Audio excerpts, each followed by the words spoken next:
Yahweh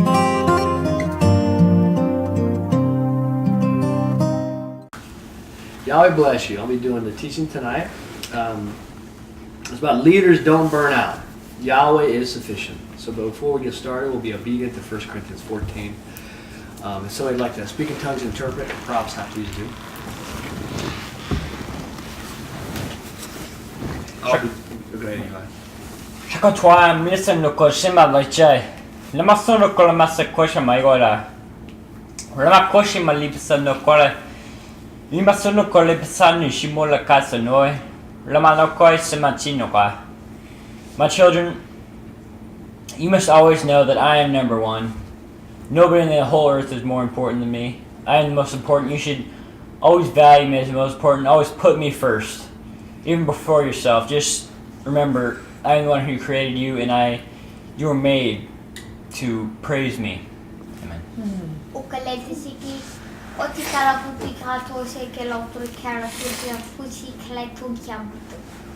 My children, I don't care. You can hope and say like, I hope I get a car or something, my children. But I like it better if you say, I will have that car, and saying, I will have it. For your faith, for your saying what will happen, you shall have what you say it. So my children, instead of hoping, you should be demanding it. My children, have faith like a mustard seed, my children, because even though the mustard seed is the smallest seed, my children, people might laugh at you. But my children, mustard seed will grow huge, my children. So have faith like a mustard seed, because you start small, then it will grow to be huge. Amen. No,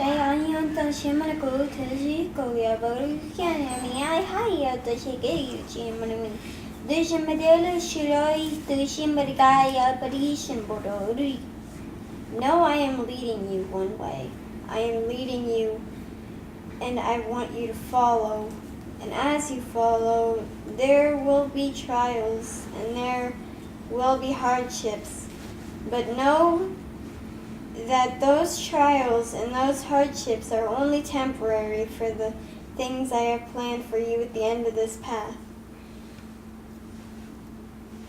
My sons and daughters, speak to me that I may be able to impart wisdom upon you, for as you are seeking and asking that I will deliver these things, and know that my word is full of my wisdom and my precepts. And so as you are searching out my word, that you will be able to find these things, and for wisdom you seek and ask of me, and I will impart that upon you, that you will know, that you will be able to judge righteously, that you will be able to manifest my words and my spirit, that I will show myself.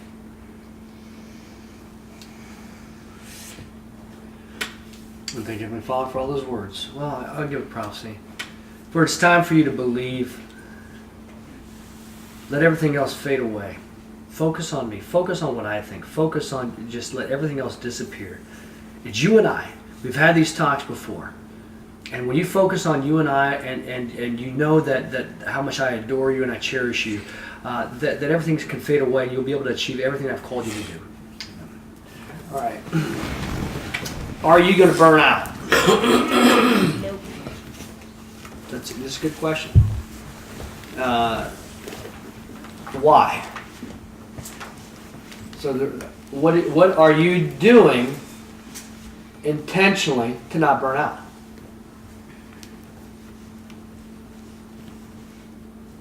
What's your plan?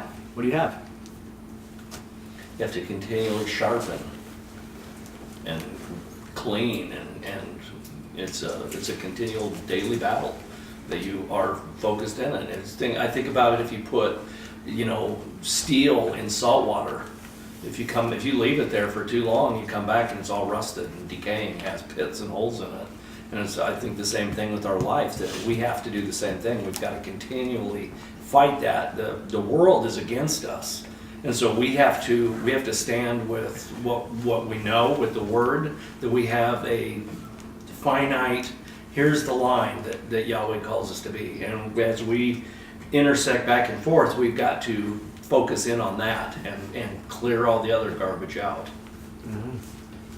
Be intentional. Burnout too, a fire needs to be fed constantly so it doesn't burn out. So the fire that you have in your heart for Yahweh has to be constantly fed by the word and by perfect prayer and by giving and all the rules that God has set up for us. If you slow down on that, your fire lowers. I guess to be specific about what the teaching is going to be on is all, even when I was growing up, I was afraid to hear from Yahweh. Do you know why? Because I had an innate knowing He was going to ask me to do something I didn't want to do. I was afraid to volunteer. Not really. I really was. And I was afraid. Was that right? No. Yeah. He's going to make you do something that provides faith. But what was I focused on? On losing something. If you are asked to do more than what you're doing right now, if we don't have a good plan, you're going to burn out. It's going to be, I'm not doing this anymore. I can't keep doing what I'm doing. I'm getting lonelier and lonelier and lonelier, or I'm losing more and more friends. I'm all by myself, or any one of these things, but it's like declining. But you have to, every one of us should be saying, what is my goal? What is going to keep you in balance? Does Yahweh want you to be doing more than you are doing right now? Yeah, absolutely. Jesus Christ is a 10. The Apostle Paul probably got to maybe an 8. Moses, 8, 9. I'm about a 3. Does he want more out of this relationship? Absolutely. Okay, so the idea is if he asked me to do more, how am I going to not burn out? Not just quit. You ever done that? You've been so obedient the whole day, doing good things, and 3 or 4 bad things happen. You go, that's it. I'm going back to being me. I'm going to go play video games and whatever. And so it's a rhetorical question, but it's for all of us to say, what am I specifically doing? Because you can't run a marathon. You can't run a half marathon. You can't do 3 days football. We did 3 days. If you weren't focused on something, you're not going to make it. A woman, by focusing on holding the baby the first time, actually your second child, Ryan, probably was easier than Holly. Because you knew what you were going to experience when you held that infant. You knew that bonding. You're getting ready to go through it. It's going to be worth it. You're able to focus on something. And all of us, I think we're setting ourselves up for failure. You're going to burn out. No, I'm not going to burn out. Then why are you not going to? If you don't have a plan, not to pick on us, we should be wanting to go, what's your plan? Why don't I have a plan? Then you're going to burn out. It's just the odds. I hope that's not the case, though. But we're going to start off with Moses, Deuteronomy chapter 30. And really the teaching tonight is for leaders not to burn out. And who in here is a leader? Everybody should raise their hand. It's just whether you're acting like what you're supposed to be or not. And all of us are a work in progress. All of us got something we got to work on, right? All of us. And just are you acting? Are you leading today? Deuteronomy chapter 30, page 229. So actually, we're going to read this whole chapter. Page 229, Deuteronomy 30.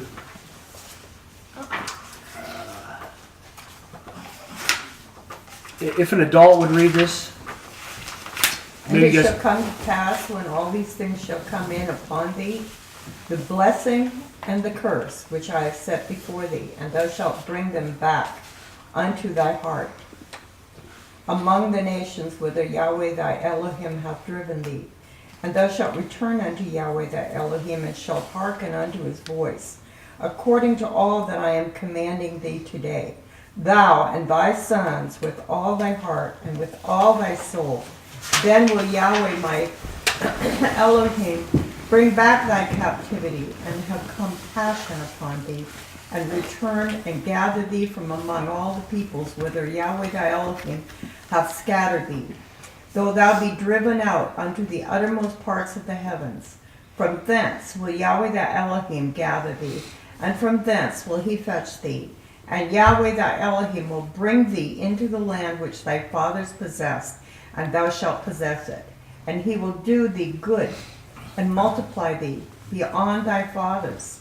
And Yahweh thy Elohim will circumcise thy heart and the heart of thy seed, to love Yahweh thy Elohim with all thy heart, and with all thy soul, and with that thou mayest live. And Yahweh thy Elohim will put all these oaths upon thine enemies, and upon them who hated thee, who persecuted thee. But thou wilt return and hearken unto the voice of Yahweh, and wilt do all his commandments which I am commanding thee today. Somebody else? And Yahweh thy Elohim will make thee preeminent in every work of thy hand, in the fruit of the body, and in the fruit of thy cattle, and in the fruit of the ground, for good. For Yahweh will again rejoice over thee for good, as he rejoiced over thy fathers, if thou hearken unto the voice of Yahweh thy Elohim, to keep his commandments and his statutes which are written in the scroll of the law, that if thou wilt return unto Yahweh thy Elohim with all thy heart and with all thy soul. Nephesh, and for as touching this commandment which I am commanding thee today, it is not too wonderful for thee, neither is it too far off. It is not in the heavens, that thou shouldest say, who shall ascend for us into the heavens, that he may fetch it for us, that we may hear it and do it. Neither is it over the sea, that thou shouldest say, who will pass over for us to the other side of the sea, that they may fetch it for us, that we may hear it and do it. But near unto thee is the word exceedingly in the mouth, in thy mouth and in thy heart, that thou mayest do it. See, I have set before thee this day, I have set before thee today life and prosperity and death and calamity, for thou must keep the commandments of Yahweh thy Elohim, which I am commanding thee today, to love Yahweh thy Elohim, to walk in his ways, and to keep his commandments and his statutes and his regulations. So shalt thou live and multiply, and Yahweh thy Elohim will bless thee in the land which thou art entering into possess. But if thou heart shall turn away, and thou wilt not hearken, but shalt be drawn away, and shalt bow thyself down to other gods, and serve them, I declare unto you this today, that ye shall perish. Ye shall not prolong your days upon the soil which thou art passing over the Jordan to enter and possess. I call to witness against you today the heavens and the earth, that life and death have I set before thee, the blessing and the curse. Therefore shouldest thou choose life, that thou mayest live, that thou and thy seed, to love Yahweh thy Elohim, to hearken unto his voice, and to cleave unto him. For he is thy life, and the length of thy days, that thou mayest abide upon the soil which Yahweh sware to thy fathers, to Abraham, to Isaac, to Jacob, and to forgive them. Thank you, guys. Or to give unto them, I'm sorry. So here's Moses. This is the end of, towards the end of his 40 years. What a resume, Moses. Moses working his tail off. Think about the earth swallowing people. Whoa. Him telling the Levites to go slaughter the wicked people after the 40-day calling out Mount Sinai. Think about the wars he'd went through with Moses over and over and over again. And here's Yahweh was raising. Moses goes, I'm an 80-year-old man. And Yahweh goes, just go this way. And Yahweh's going to teach Moses some lessons here. I'm gonna set a trap for Pharaoh. Really? Are you having fun? You're going to set a trap? Let's just get this thing over with. No, go this way. And then Pharaoh's going to think he's got you. And then Moses goes, I'm 80 years old. They don't want to set a trap. And then Yahweh teaches them, why are you crying out to me? You split it. And here Yahweh's mentoring Moses. Up, up, up. And here's Moses, and there's a couple times Moses goes, just kill me. Just kill me. It's not, I can't do it. Another point, he goes, did I have all these kids? Look at all these people complaining. I'm dealing with all this and all these other things. But Moses kept up the fight, right? And he sustained. And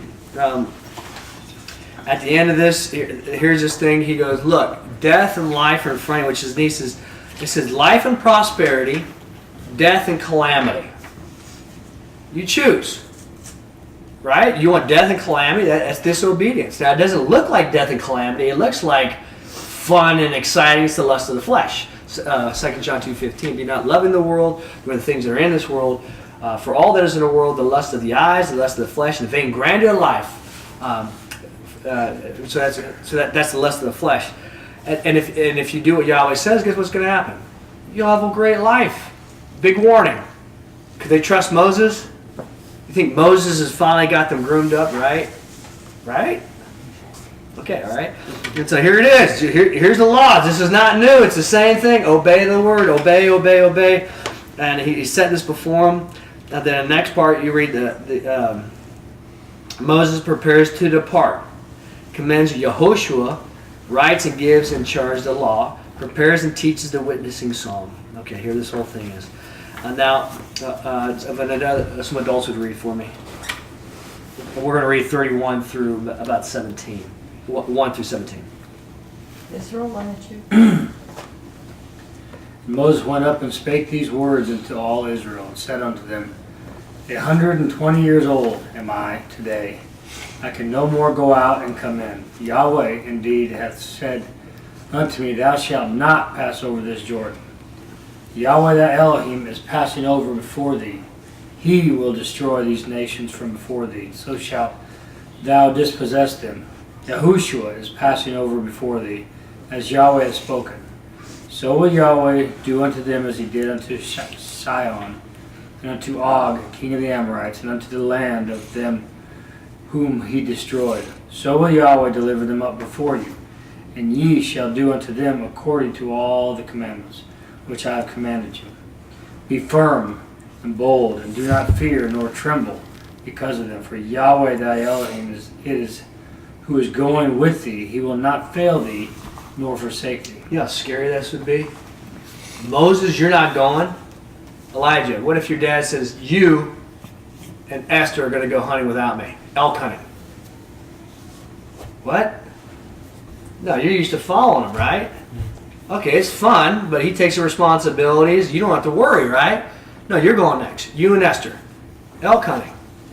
You know, wait a minute. Whoa. No, we want Moses. Moses has been raising the whole time the Joshua generation, but as his own children for 40 years. The shoes hadn't worn out.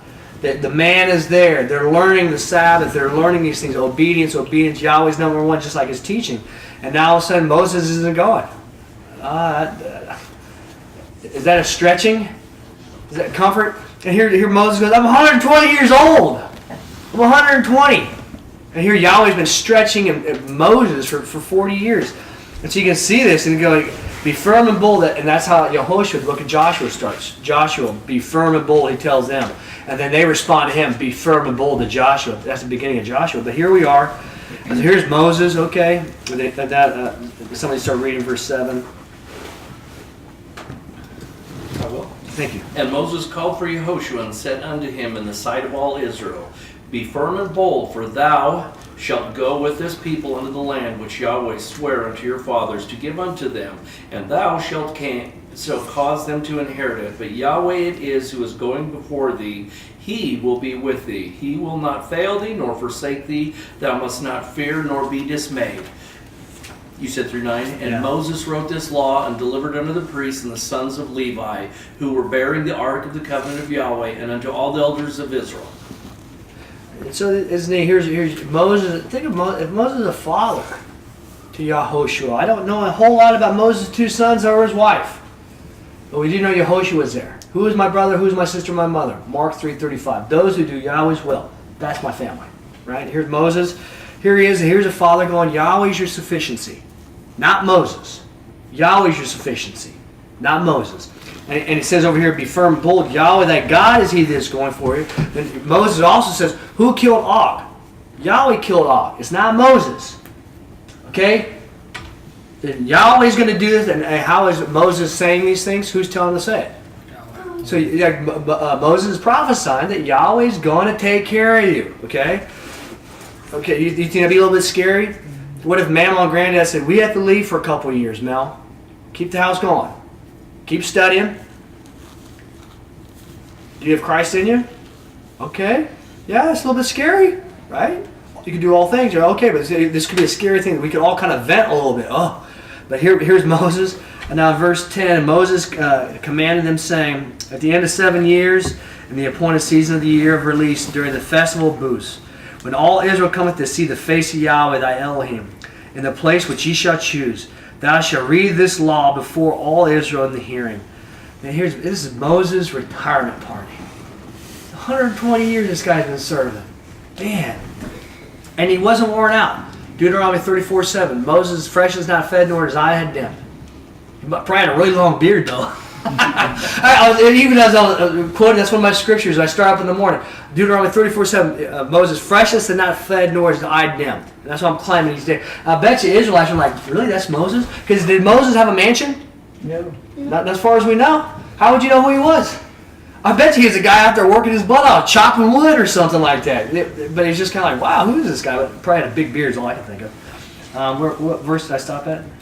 12. Call together the people and the men and women and the little ones and the sojourners who is written in thy gates, that they may hear and that they may learn to so shall they revere Yahweh your Elohim and observe to do all the words of the law, and that their children who know not may hear and learn, that they may revere Yahweh your Elohim all the days that ye are living upon the soil which ye are passing over into the Jordan and to possess. Moses' retirement party going, look, and the warning in Deuteronomy 28 and in here.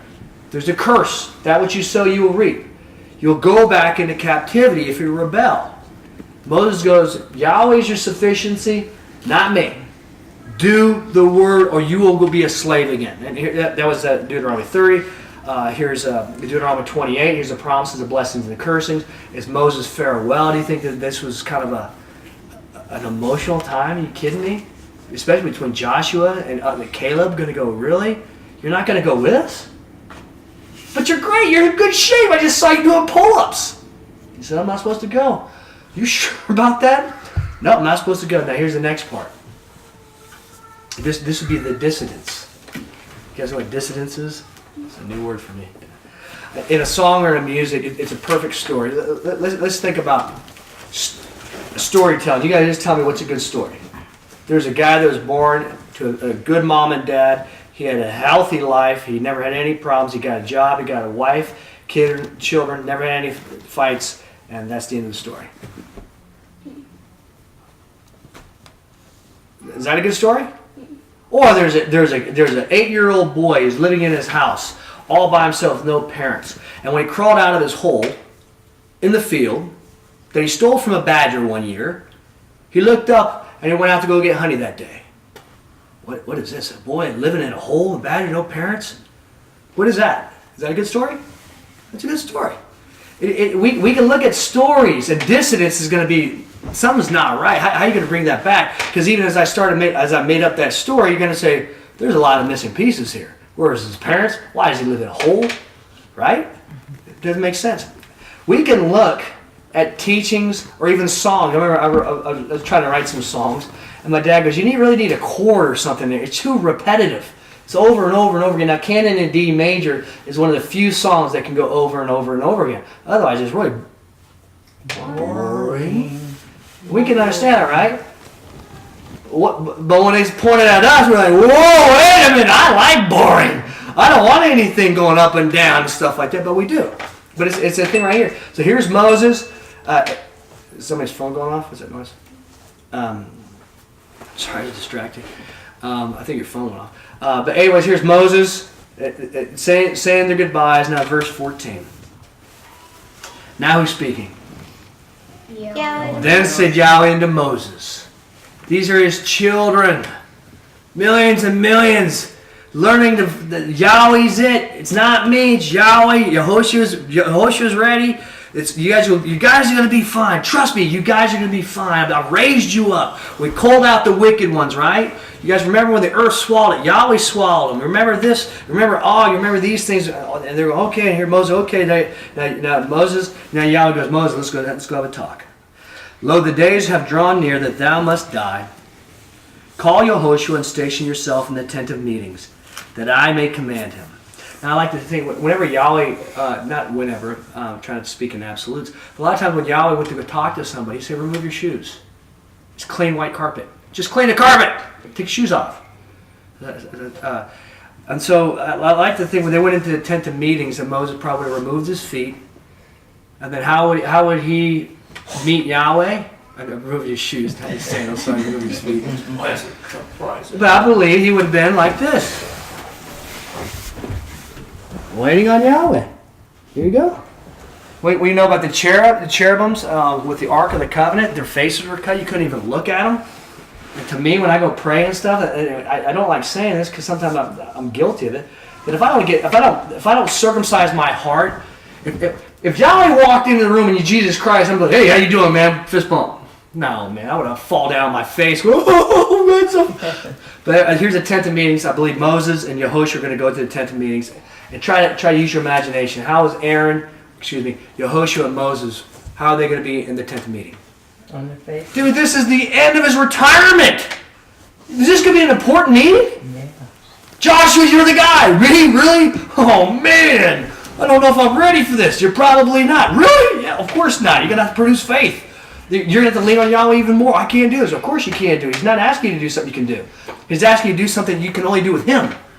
Okay, Moses. All right. You ready for this meeting? All right, let's go in there. Come on. They go into the tent of meetings. They get down. Here's Moses about ready to go to sleep, right? So call out Yehoshua, station yourselves in the tent of meetings that I may command him. You can imagine sitting in that tent, waiting. What's Yahweh going to say?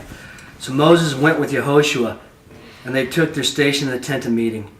And Yahweh appeared in the tent in a pillar of cloud, and the pillar of the cloud stood at the entrance of the tent. Then Yahweh said unto Moses, Lo, thou art about to sleep with thy fathers, and this people will never mess up again. You have raised them right, and they'll never rebel. They'll never go back to foreign gods, and they'll cleave to me forever. You've done a great job, Moses. Nope.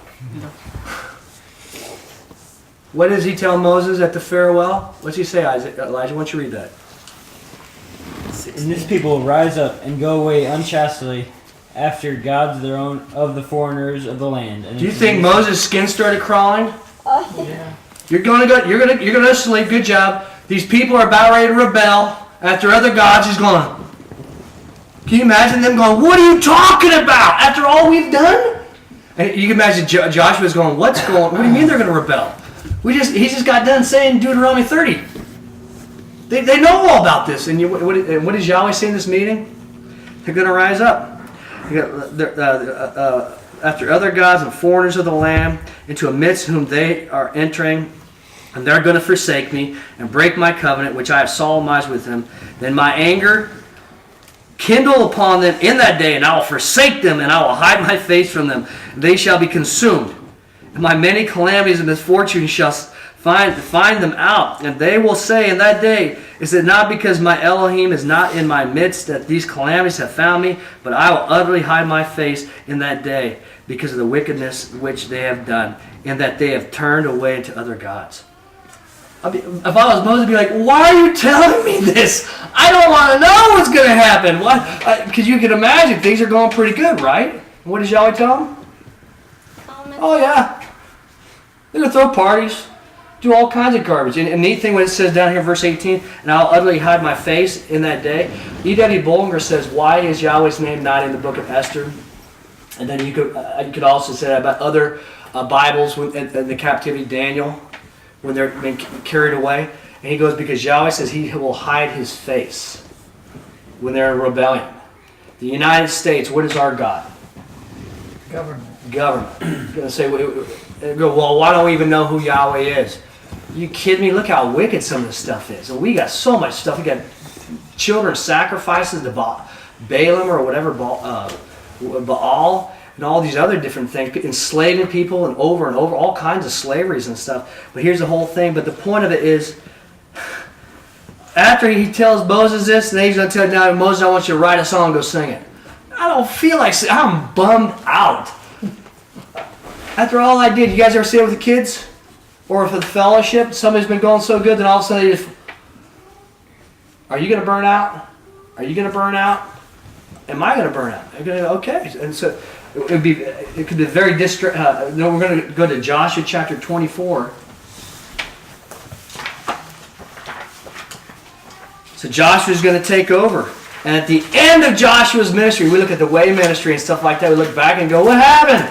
They never advanced the ball for 30 years. Where are you guys? Come on. Or we see Tommy Crabb go out this way, or a believer go that way, or back to their own vomit, or these other things are going. And I guess I'm mainly speaking about myself. I'm shocked. But then when I look at the leaders in the Word, what happens to them? I shouldn't be shocked. If I'm getting shocked when people depart and do these things over and over, now it should bother me, and I should a little bit shocked, but I should be like, wait a minute. The lust of the eyes, the lust of the flesh, the vain grandeur of life, the cares of this world. Okay, it's when I let it cause anxiety in my life that I know that I'm going to burn out.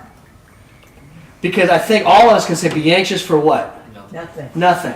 But I think all of us have a department that we choose. We could be anxious over that. Because if people say this, don't worry, nope, that Yahweh's got that. And then somebody says this other, what about that? Then they go right over here. What about the Democratic Party? Oh, those Democrats! I'm going to go, no, for nothing. There shouldn't be anything.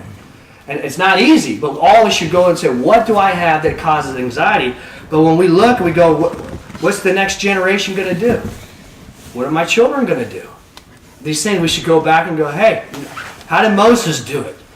Because I don't know how Moses would have slept that night. Now we go to the end of Joshua, chapter 4, verse 14. Chapter 4. Chapter 24, verse 14, page 257. And so I don't know how we're not going to burn out. I think that's up to each one of us. I always wanted to be just like my dad. My whole idea, like my mom and my dad, my idea of success was, I get to be 19, I'll meet a girl, get married, we're going to have 6 kids. And I'll have a job, I'll come home, and I'll be their hero. This is how my kids, and we'll play. That was my whole thing. And it didn't work out that way. And then even with work, I wanted to be just like my dad. I wanted to do what my dad did, and it didn't work. And what Yahweh was working through me is, you can go this direction. I was called in the same direction as my father, but Yahweh goes, I want to be your sufficiency. I want to be your sufficiency. And I guess in Joshua chapter 24, verse 14, here's the end of Yehoshua's ministry. Okay? Boy, I think about Yehoshua and I think about Solomon. What's Solomon mean? That's Jedediah. Solomon means peace. Right? Mm-hmm. Hey, I get to be the king of peace? All right. How did his ministry start? Peaceful. Go kill your brother. Oh. What? Kill my brother?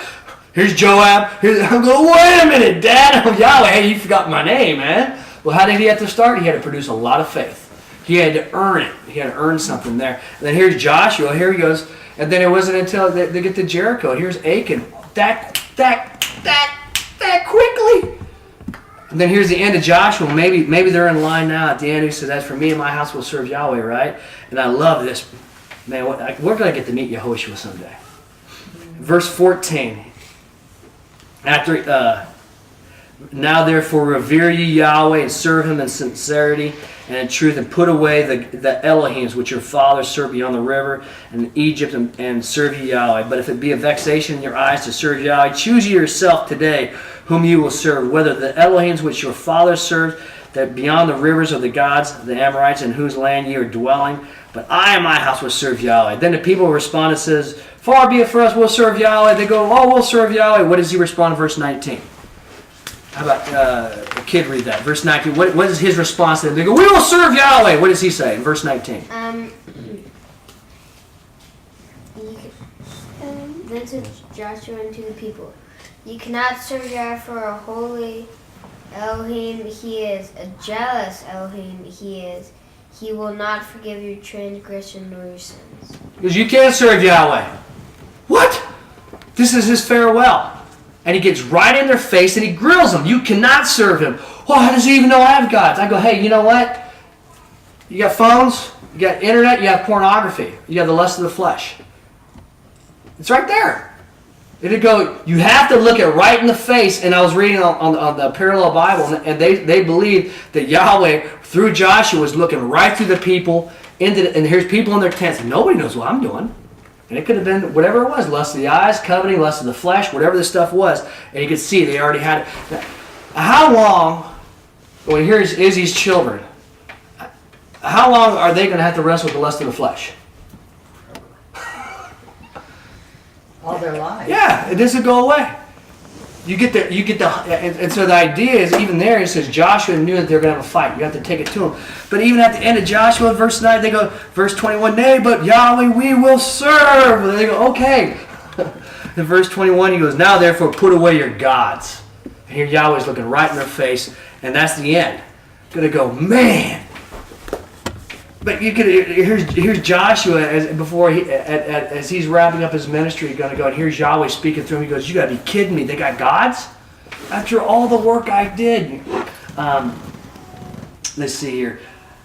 I like to think of At the end, Moses' ministry, I was reading, Deuteronomy 30, going to go, God, I would feel like a failure. That as soon as I died, it's gone, it's over. It'd be like as soon as Kenneth Copeland dies, it's over. Or Victor Paul Werwell or Alexander Dowie, everybody's scattered. And I'll look at ministries like that. Sometimes it looks like a failure. Well, that's kind of like what was told to Moses. Yeah. Not exactly, but as soon as you're gone, here's what's going to happen. If I was Moses going, why would you even tell me that? I don't want to know that. But Yahweh did tell him. And he's telling us too.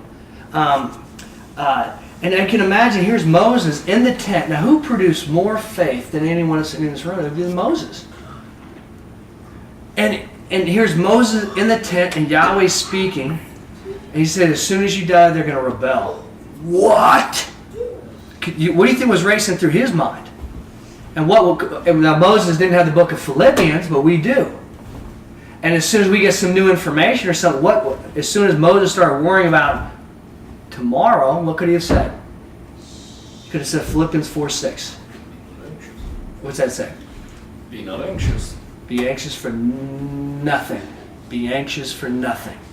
Even in the tent of meetings, Yahweh was making Moses produce faith. For nothing, be anxious. For nothing, Moses. Here's Moses going. Now, he didn't have the scriptures, but we do. Now, sometimes Yahweh's going to give us information, and you're going to want to become anxious. He's going to say, worry not for tomorrow shall worry for itself. Sufficient for the day is the evil thereof. It's evil. Yahweh takes care of today. You take care of your job today, he takes care of tomorrow. So how do we not burn out today, each day, is we can be looking 2 or 3 years in the future. We'll burn out. I hope that's not the case. It's just you got to have a good plan. Let me see here. Deuteronomy 31 verse, let me see here. 31 verse 8. 31 verse 8. You guys there? I can imagine, I'll let you turn now.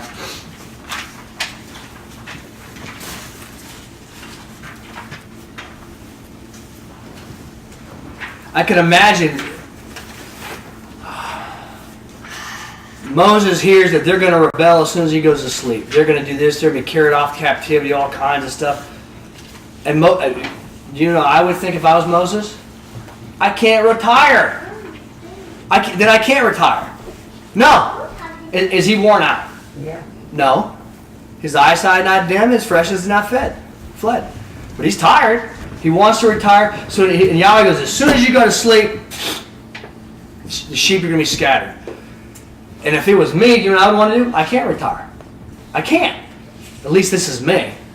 And what would happen is the words from Deuteronomy 31 verse 8. I'm not there, but would somebody read that? I will. Okay. Because these came out of Moses' mouth. Have you ever given a prophecy or read a scripture to somebody, and then later on you're freaking out, and all of a sudden Yahweh goes, you just said this. I did. What's it say, 31 verse 8? But Yahweh it is who is going before thee. He will be with thee. He will not feel... And who says this? Moses says Yahweh's the one that did this, not Moses. Yahweh did this. But if I was Moses, I would not want to retire and I would not want to die. Because as soon as I die or retire, it's all going to fall apart. That's me. And if that was the case, then Yahweh would say, Moses, didn't you just tell them that I got this? You're not the one holding this whole thing together necessarily anyways. You just told them it was me. And we look at that, and we turn to Deuteronomy chapter 17. And we go back and we look at whether a wife departs, whether kids depart, whether our nation turns completely rotten and we got to leave. We're going to say, what is our success? What is success? Each day, what is success? It's obedience. It's keeping Yahweh first. It's Eli's teaching. Number one. It's number one. If we're focused on Him and we're focused on Him and His Word, then everything else will take care of itself. Deuteronomy chapter 17, verse 14, page 217.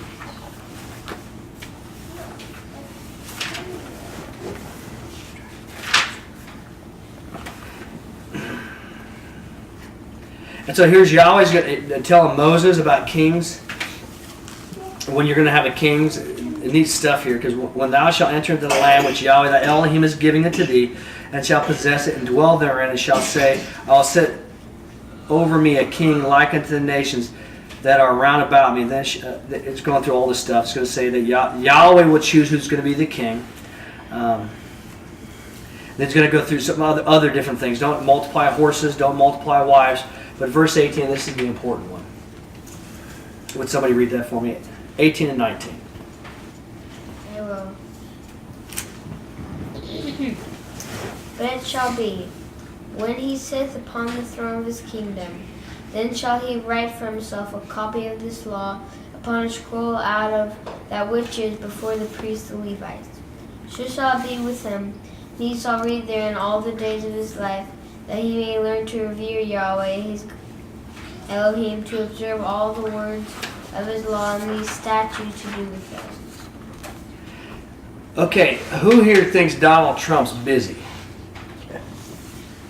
We know he's busy. We don't Do you think he has much free time? No.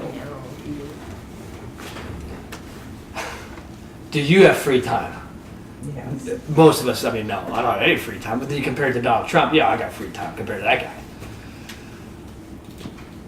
Do you think King David was less busy than Donald Trump? I don't know, but if there was a busy guy, it would have been King David. King David, when they touched the Ark of the Covenant, Uzzah touched it and he died. Why did he die? Because the word says, nobody touch it, lest ye die. It also says you should not put it on a cart. Not only was David wrong, but so was Uzzah, and all of Israel's guilty. You hadn't read the word. Well, why do we? The king was supposed to. Why didn't they know the word? Well, their parents didn't teach them. We didn't know that churches were supposed to be the ones doing divorce. We didn't know that. It makes a lot of sense though. That's the 1 Corinthians 6. Because they go, wow, we didn't know it either. But what do you do with it? But it also says that after that would have happened, King David, we believe that he would have went back and went through the scriptures. What the heck's going on? I think it was 3 months. And then he would have read. You think he's busy? I'm fighting, I'm building things, got Philistines here, I got coups here, Joab's out of control again, or Abner and this, and then he reads this, he goes, what am I supposed to do? Okay, what would he have written? He was commanded to rewrite what? The word. It was like the Tanakh. What am I supposed to be doing? Oh, in your free time, King David, you're supposed to handwrite the Bible. I don't have free time. Think about this. And if the Hebrews were reading this, and you read that if the king wrote the word, and he studied the word, and if he meditated on the word, guess who was going to be blessed? His people. His people. Children. You want a good life? Encourage mom and dad. Ask mom and dad, how much have you read today? Do you think they feel like they have any time? No, but it should. All of us should be like, how much time have you been in the Word? I haven't been in the Word at all. And actually, when I started looking at this, I'm starting to feel compelled. I need to write the Tanakh. Well, I don't have time for that. You kidding me? You can read through the whole scripture. Why don't you rewrite it like the Roth? It's something to consider. But of course, you don't have enough time. But what if a king? How are you going to run a kingdom if you're rewriting the Bible? Scribe. Does that make sense? No, it makes faith.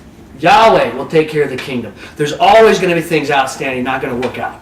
There's always going to be a big to-do list, and maybe 80% is not going to get done. What did you get done today? You kidding me? You got the Philistines. Can you imagine the first month of David trying to run a kingdom, and now he's working on his handwriting? And it also says that when he rewrites it, the guess who's supposed to be watching it? The Levites. Oh no, they're going to be checking his homework. No, that's not the right word. That's the wrong word. The wrong emphasis. You changed it. Grammatical emphasis, King David. Oh my goodness, I'm in school. What would he have to do is he's going to have to focus on the word. Focus on the word and focus on the word. And then Yahweh will take care of all the rest. And so I guess where I try to put all that together is even when we look at things going to fall apart and we worry about tomorrow. You know, I think about this sometimes, that don't worry about tomorrow. Donna, do you worry about tomorrow? All the time. Yeah, okay. And so Yahweh got me once. I was worrying about tomorrow. I was going, what's going to happen to my son? If something happens to me, who's going to take care of him? I mean, who's going to correct him? Really? Who's going to be the bad cop? He lives way up in Kansas City, and here I am, and I'm thinking about tomorrow, and who's going to warn him about girls? Oh, man. I'm thinking all this stuff, and after I got done, my imagination going crazy, I was kind of peaceful. My tent meeting, and it was like, yes? Aaron, do you have so much free time that you can worry about? Do I not give you enough work that you can take all? I mean, do I not giving you enough stuff to worry about? Right? You're not worried, not be anxious. Haven't I given you enough? You got so much free time that you can sit back and be thinking about next year and 5 years or 6 years. Focus on your work. Aaron, today, I take care of tomorrow. I'm going, I don't know if I want any more work, man. But you got to think about that. What is your imagination doing? I'm going to go in Hebrews 12, and this is where I'll wrap it up. Hebrews 12. So how do we not burn out? How do we not run? How do we not? And so exercise is something that becomes very natural to me. It's my laboratory on faith, how to meditate.